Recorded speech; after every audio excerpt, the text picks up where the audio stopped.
24년 4분기에는 심상치 않은 일이 있을 수 있습니다. 빅컷의 금리 인하의 효과가 반영되지 않을 것입니다. 그럼 실업률은 올라갈 수 있다. 그럼 여러분들은 어떻게 판단하실까요? 이제 경기 침체 본격화되네라고 평가할 가능성이 있고, 미국장은 붕괴되고 블랙먼데이와 같은 현상이 또 나타날 수 있어요. 심상치 않은 일은 바로 그렇게 나타나는 겁니다.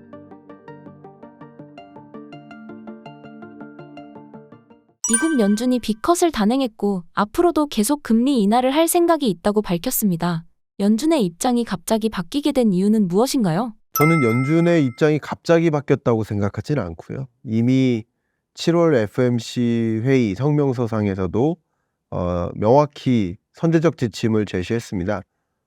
우리는 다이얼백할 시간이 돌아왔다. 다이얼백이 이제 금리를 정점을 찍고 점차 인하하는 기조로 피벗의 시대를 암시하는 표현이라고 저는 생각을 합니다. 그래서 금리를 인하하는 이유가 뭘까라는 질문을 바꿔 얘기하면 금리를 왜 인상했었을까로 돌아가야 됩니다. 보시는 것처럼 미국이 22년에 대대적으로 금리 인상을 합니다. 정말 초긴축의 통화정책을 운용하죠. 이렇게 초긴축의 통화정책을 운영하던 22, 23, 24년 상반기까지의 이런 시대를 긴축의 시대라고 하고, 이렇게 긴축적 통화정책을 운용했었던 것은 바로 물가 안정을 위해서 달려왔었던 것이다. 이렇게 해석을 할 수 있을 것 같습니다. 실제 미국만 그렇게 금리 인상한 것이 아니라 일본을 제외한 또 중국을 제외한 거의 대부분의 나라들이 대대적으로 금리 인상을 단행했었던 겁니다. 이게 긴축의 시대였던 것이고, 그러면 왜 금리 인하를 시도하는 것이냐? 물가 안정 목표를 이뤘기 때문입니다. 물가 잡기 위해 금리 인상했죠. 그러면 언제 금리 인하한다? 물가 잡히면이에요. 그럼 물가 잡힌다는 표현은 모호하죠. 경제학에서는 그렇게 표현하지 않아요. 그럼 뭐가 물가 잡혔다는 표현이냐? 물가 상승률 목표치가 있고, 그 목표치에 부합하는 물가 상승률이 발표됐을 때 그러면 목표 물가에 정확히 부합하는 물가구나 라고 판단하고, 그럼 물가 잡혔으니 다음 숙제를 하는 거예요. 한번 생각해 보세요. 수학 숙제도 있고 영어 숙제도 있어요. 그러면 수학 숙제 끝내기 위해서 열심히 움직였어요. 수학 숙제 끝났습니다. 그럼 계속 수학 공부할 거예요? 그럼 다음 숙제 해야죠. 영어 공부해야죠. 물가 안정 목표를 이루기 위해서 달려왔습니다. 이 숙제 끝났어요. 그럼 다음 숙제 해야죠. 고용 안정을 위해 달려가는 겁니다. 두 가지 맨데이트, 두 가지 숙제를 갖고 있고요. 두 가지 숙제를 다 끝내기 위해서 물가 안정 목표 이루고 그 다음 하는 겁니다. 근데 말씀드렸듯이 미국의 PCE 물가 상승률 흐름을 보시면 최근 2.2%까지 떨어졌어요. 그러니까 8월 물가 상승률 기준으로 2.2%까지 떨어졌으니, 그러면 중요합니다. 9월 PCE는, 10월 PCE는, 11월 PCE는 어떻게 나올까라는 것을 그림 그리고 결정했을 거 아니에요. 그 그림 속에는 뭐가 있었냐면 이 물가 상승률이 2%를 밑돌 수도 있겠다. 디플레이션 현상에 취약해지는 구조로 갈 수도 있겠다.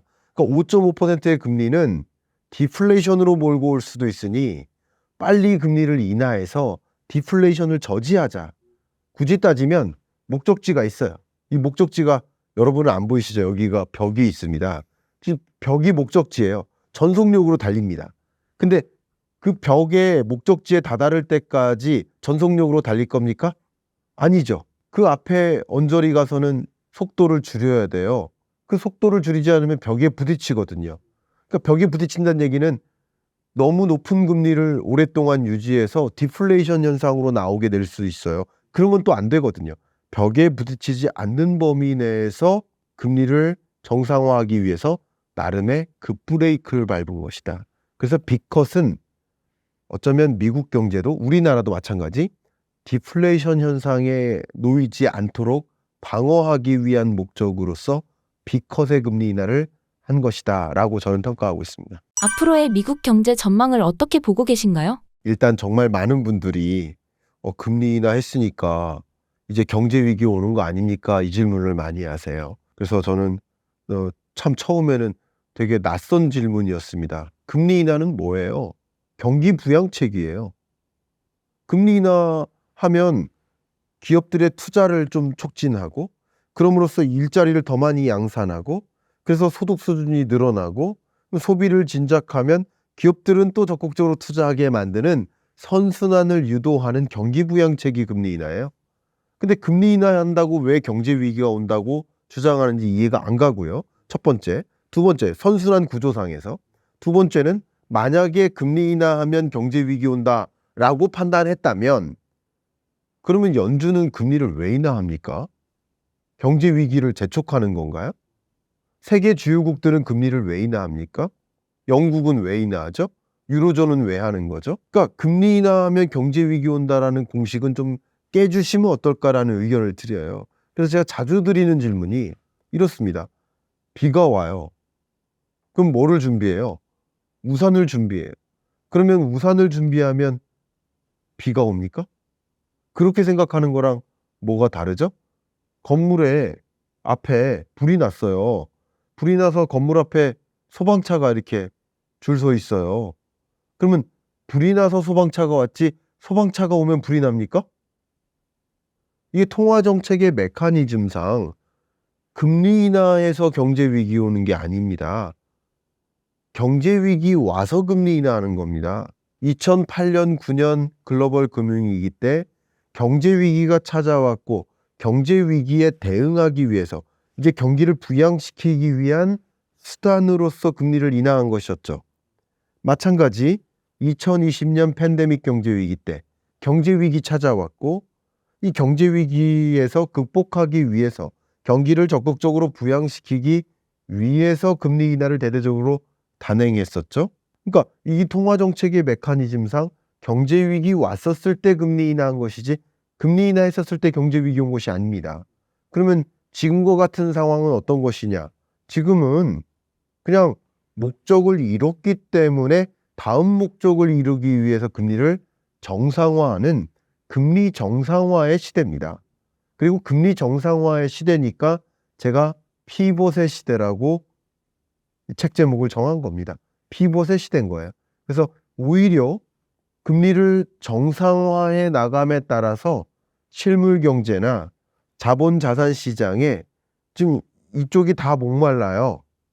수도꼭지에 호스를 돌려서 물을 좀 이제부터 내려주는 느낌으로 해석을 하셔야지 이것 때문에 경제 위기 온다 이렇게 판단하시지는 않으셨으면 좋겠습니다. 한편으로는 경기 침체 가능성이 남아있어 우려의 목소리가 나오기도 하는데요. 경기 침체 가능성을 어느 정도로 보고 계신가요? 너무 중요한 질문이셨습니다. 한번 보시면요. 미국 경제가 2분기 3.0% 성장했습니다. 확정치예요. 이것은 미국이라는 항공모함이 이렇게 빨리 달릴 수 있을까 하는 의문이 드는 그런 숫자고요. 그리고 3분기 성장률도 현재 GDP 나우 기준으로 3.0% 수준을 기록할 것으로 보고 있습니다. 2분기, 3분기 3.0%를 유지한다. 그리고 페드는 조금 더 미국 경제를 부정적으로 전망하는데 그렇게 전망하니까 B컷을 내릴 수 있었던 거예요. 근데 부정적으로 전망하는 게 올해 성장률을 2.0으로 보고 있어요. 근데 1.4, 3.0, 3.0을 기록했을 때 4분기 성장률이 대략 한 1.6%? 요 정도 나와야 2%거든요. 근데 미국 경제가 1.6% 성장한다. 분기별 성장률이. 그거 경기 침체 아닙니다. 미국 경제 괜찮은 겁니다. 미국 경제는 그래프 보시는 것처럼 23년 2.5%, 24년 2.6%, IMF 전망 기준으로 상당한 견조한 성장을 하고 있고 25년에 잠재 성장률을 소폭 밑도는 매우 마일드한 경기 침체 국면에 진입할 것으로 전망하는 겁니다. 그런데 제가 여러분들께 이렇게 강조하겠습니다. 24년 4분기에는 심상치 않은 일이 있을 수 있습니다. 왜 그럴 수 있느냐?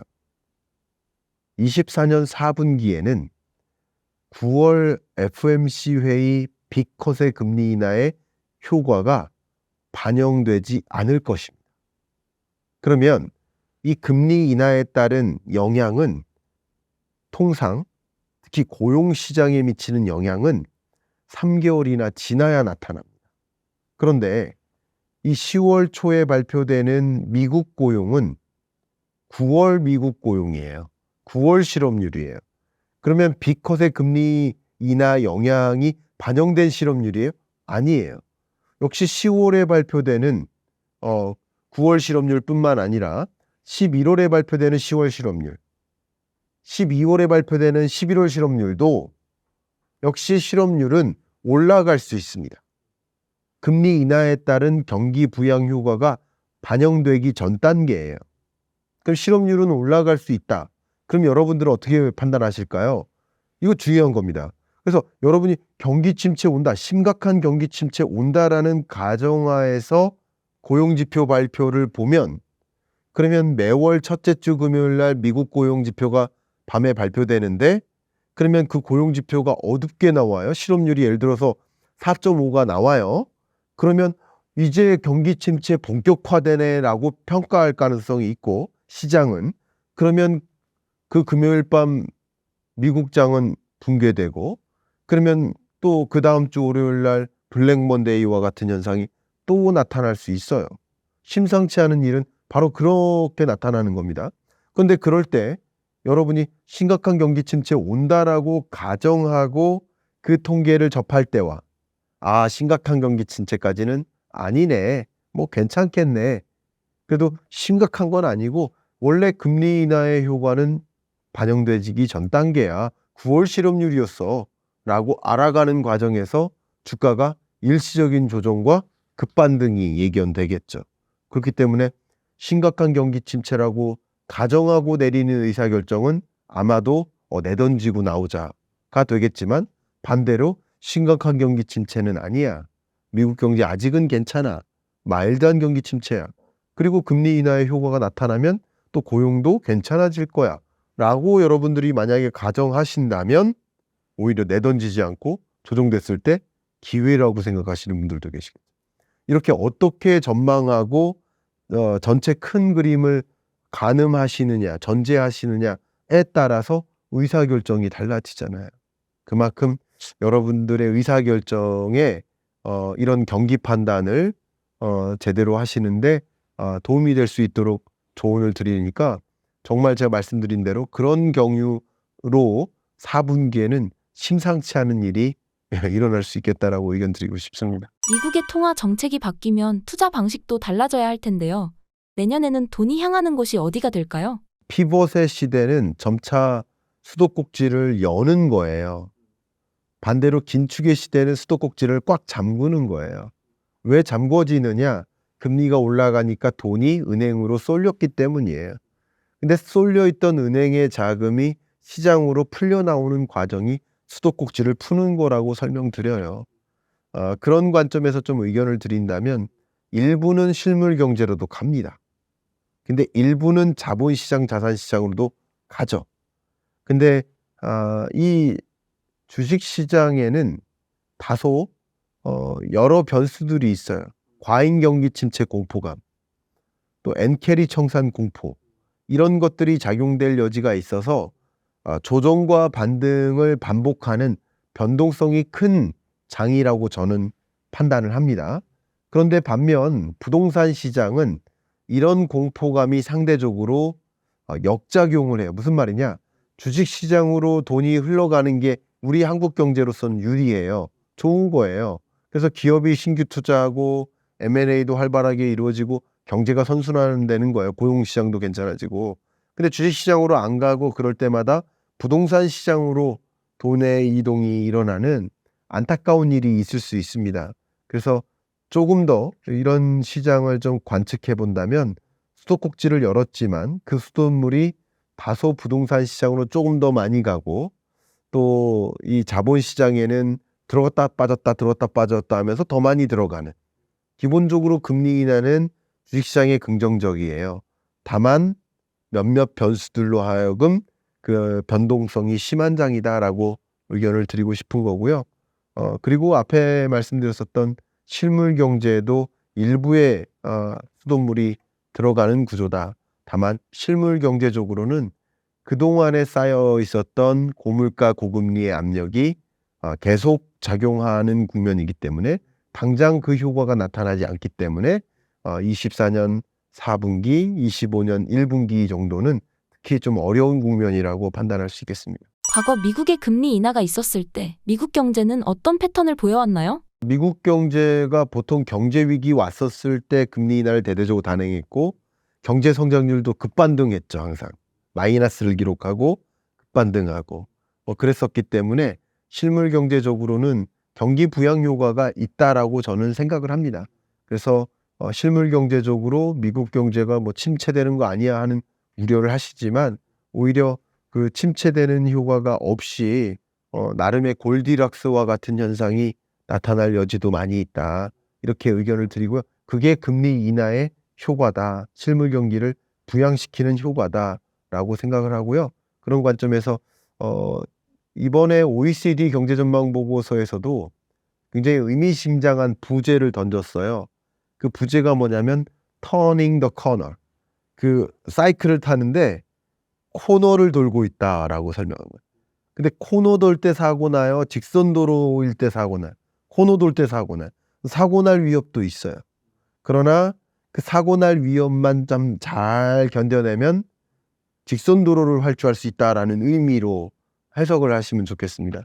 그런 관점에서 의견을 드린다면 이 코너를 도는 구간에 적극적으로 금리 인하해야 될 시점에 금리 인하를 하거나 금리 인하를 좀 천천히 해야 되는데 너무 선제적으로 하거나 하면 안 된다. 적정하게 인커밍 데이터를 토털리티 관점에서 바라보고 금리를 정상화해야 된다라는 메시지를 이 보고서에서 OECD 보고서에서 던지고 있거든요.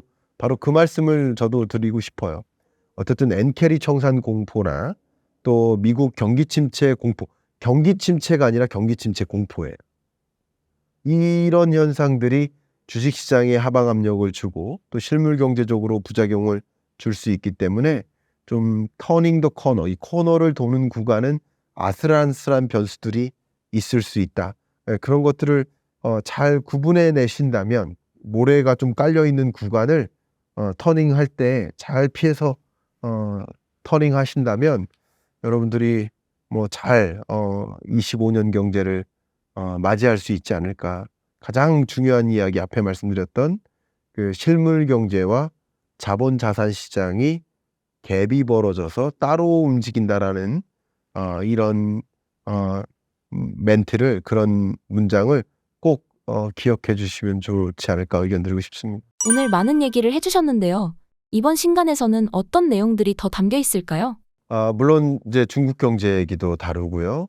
또 일본의 금리 인상 가능할까, 또 엔캐리 청산 절차는 어떻게 진행될까, 그것이 어떤 영향을 줄까, 이런 세계 경제적인 흐름, 또 트럼프가 되느냐, 해리스가 되느냐에 따라서 시나리오가 달리 전개될 텐데 해리스노믹스와 트럼프 2.0에 대해서 먼저 준비를 하실 수 있는 그런 이야기를 좀 드렸고, 산업 기술 트렌드 관점에서도 여러분들이 다 관심 있어 하시는 AI, 또 2차 전지, 전기차, 이런 K 방산, 이런 주요 산업 섹터에 대해서도 어떤 국면인지를 좀 명확하게 판단하실 수 있도록 도와드리는 그런 내용을 좀 많이 담았습니다. 신사임당 시청자분들을 위한 한마디 부탁드립니다. 제가 25년 경제전망서에 거의 마지막으로 제시해드렸던 그림이 하나 있어요.